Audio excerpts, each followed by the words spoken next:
There's a nice chill in the air. It's going to be a beautiful day, and it's December 1st.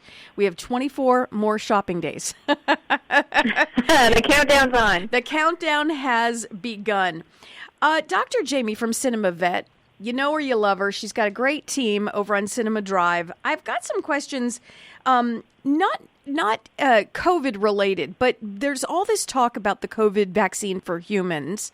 And so it got me thinking about vaccines for pets and what we need to make sure our pets have as far as vaccines, especially going into the wintertime, or maybe there's something special. If you could run down, because I have a feeling, and I hope I'm wrong, and you can probably answer this, are people getting a little bit, not lazy, but just are they worried about taking the dog to the vet to get those vaccinations during this COVID time? Good question. I think that because of lockdowns and how, especially in the beginning of the COVID situation, people were staying home more and putting off maybe non-essential visits. So if it was just their annual exam, their pet is otherwise healthy, they were putting those off, and we were only seeing sick patients for quite a while, that a lot of pets now are overdue for their vaccines because they were put off. So we're kind of playing catch-up now at this point. Now people are coming back in. They feel a little bit more comfortable coming in for just wellness visits, and we're trying to get everybody all up to date with anything they need, and certainly vaccines are included in that. Cinema Vet has, I know you had it during COVID. I'm assuming you still have it, considering there are spikes now, of you can just drop off the dog. You call and someone comes out and picks up the dog from the car. Is that still in effect? Right, yeah. So it's essentially you still have an appointment time. It would be the same as if you were coming into the clinic and waiting in an exam room and you have a specific time with the doctor. It's just that instead of having you come in, we have you wait in the car. So we bring your pet in, we do everything, and then we converse over the phone rather than in person right now. But it's still, an actual saved appointment time for you specifically. Are there any special vaccines that we need to make sure? You mentioned that, people were putting off the wellness visits, and sometimes the wellness visits come along with a vaccine or two. Is there anything that we should don't put off? Don't put off. This is very super important regarding a vaccine. Is there something that we need to get a handle on? Well, certainly all vaccines are important. They all serve their purpose. I would say that if you are planning on boarding your pets over the holidays, that the boarding facilities will require vaccines to be up to date, and so try not to wait until the last minute, because sometimes we can't accommodate you last minute. So planning ahead is really important, and having vaccine records on hand for any kind of emergency or travel, boarding, anything like that is very important too. So call ahead of time, give yourself plenty of time so you're not panicked or in a rush, and we'll get everything up to date for you. Is there anything we need to know going into, and next time we talk, we'll do all the rundown on Christmas, because that's its own special episode that we have to talk, poinsettia plants and all that kind of stuff. But is there anything going into winter? It's chilly out now. It's getting chilly, and I know in the summer months we have to be real careful with fleas and ticks and all of that. Is there anything that kind of coincides with colder months that we need to be aware of for our pets, our dogs, our cats? Mm-hmm.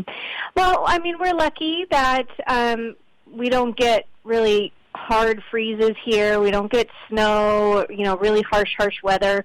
But it does get cold enough at night that it can affect our pets, so I would recommend bringing them in at nighttime. Our seasons are mild enough that even in the winter we can still see fleas. Not as often, but we still can see fleas, so I do generally recommend staying on flea and tick preventatives year-round out here. And just remember that with, it's getting dark earlier now, the days are shorter, that coyotes and other things like that are out there looking for their dinner, they will be out earlier as well. So just being aware, supervising your pets when they're outside. Keeping them safe. I recommend always supervising your especially the smaller ones, because I was coming home the other day. It was 11 o'clock in the morning. It was 11 o'clock. Mm-hmm. And guess what was crossing the street? Our friend the coyote. It was in broad daylight. So I recommend, I recommend, especially the small ones, which is always a good idea. So one more question. I saw on Amazon, this is a fun question. I saw on Amazon, I may or may not be addicted. That's another episode we need to talk about, Dr. Jaimie. I saw a dog bed, a heated dog bed. Do you... Fancy. Right? Do you recommend something like that for your pet? What do you think? I think it depends on your pet. Some animals really like being super snug and cozy and would love that, I think. Especially older pets. I think any older pet that has maybe some arthritis, then warming the joints usually helps keep them more comfortable, so that would be a great idea. I'm sure cats would love that, because it seems like most cats like the hotter the better, to be all snuggly. So it depends on the personality of your pet.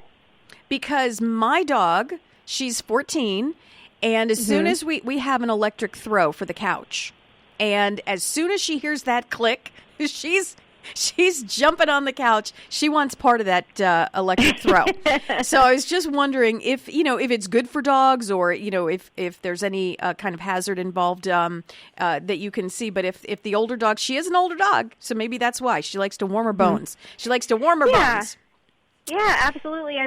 Keep it on low with any sort of heating device. You want to keep it low so they don't get overheated. Make sure that they can get away from it if they choose to, so they can sort of self-regulate.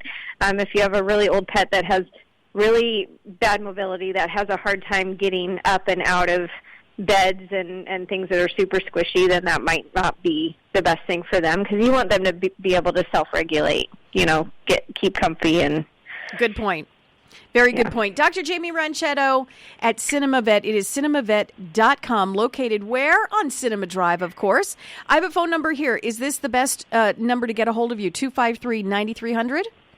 It is. We want to make sure our pets are vaccinated and ready for the winter, and we want to make sure they are in good health. You have the protocols for COVID all mapped out. No one, the whole thing is down to a science, which we appreciate very, very much. Dr. Jaimie, always a pleasure. Next time we get together in a couple of weeks on Tuesday, it'll be all about Christmas and what comes with it, the hazards for your pets. The hazards for your pets. We have to be careful because we get into that Christmas spirit, right? The holiday spirit. And sometimes we forget that there are hazards, and we got to be careful of that. So we're going to talk about that next time. Dr. Jaimie, always a pleasure. Thank you so much. Thank you. Talk to you soon. Bye-bye.